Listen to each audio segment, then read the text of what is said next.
Hello ಎಲ್ಲರಿಗೂ ನಮಸ್ಕಾರ. Happy Deepavali ಎಲ್ಲರಿಗೂ. In advance wishes. ಇವರು ನಮ್ಮ daddy mister Rajinikanth, junior Rajinikanth ನಮ್ಮ ಲೆಕ್ಕದಲ್ಲಿ. ನೆನ್ನೆ ಬಂದಿದ್ದು ನಮ್ಮ ಪಪ್ಪ. ಸೊ ಇವತ್ತು ಹೊರಡ್ತಾ ಇದ್ದಾರೆ. ಸೊ ತಮ್ಮ ಇಲ್ಲೊಂದು 2 ಡೇಸ್ ಇರ್ತಾನೆ. ನಾಡಿದ್ದವನ್ನ ಬಿಡಲಿಕ್ಕೆ ನಾನು ಬ್ಯಾಂಗ್ಳೂರಿಗೆ ಹೋಗ್ತಾ ಇದ್ದೀನಿ. ನಡಿ ಎಲ್ಲರಿಗೂ ವಿಶಸ್ ಹೇಳ್ಬಿಡಿ.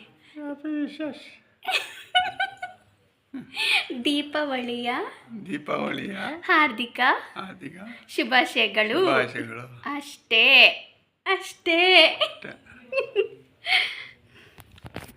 ಸೊ ಇವಾಗ ಲಂಚ್ ಟೈಮ್. ನಮ್ಮ ಪಪ್ಪಾಗೆ ಊಟ ಬಡಿಸ್ಬೇಕು. ಸೊ ಸ್ಪೆಷಲ್ ಅಡುಗೆ ಇವತ್ತು ನಮ್ಮ ಮನೇಲಿ ಏನೇನು ಮಾಡಿದ್ದಾರೆ ಅಂದರೆ, ನಾನು ಬಂದು ತರಕಾರಿ ಸಾಂಬಾರು ಮಾಡಿದೆ, ಮಸಾಲೆ ಇಟ್ಟು, ಮತ್ತು ಪಲ್ಯ ಮಾಡಿದ್ದೀನಿ, ಕ್ಯಾಬೇಜ್ ಪಲ್ಯ ಮಾಡಿದೆ, ಮತ್ತು ಕೋಸಂಬರಿ ಮಾಡಿದ್ದೀನಿ. ಅಮ್ಮ ಅಂತೂ ಇವತ್ತು ಅವ್ರ ತಮ್ಮನಿಗೆ ಫೇವ್ರೆಟ್ ಅಂತ ಹೋಳಿಗೆ ಮಾಡಿದ್ದಾರೆ, ಮತ್ತು ಉದ್ದಿನ ಬೋಂಡ ಬರುತ್ತಲ್ಲ ಅದನ್ನು ಮಾಡಿದ್ದಾರೆ.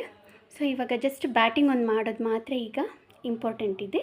ಸೊ ಫಸ್ಟು ಅಪ್ಪನಿಗೂ ಮತ್ತು ತಮ್ಮನಿಗೆ ಬಡಿಸಿ ಆಮೇಲೆ ನಾವು ಊಟ ಮಾಡ್ತೀವಿ. Stay tune.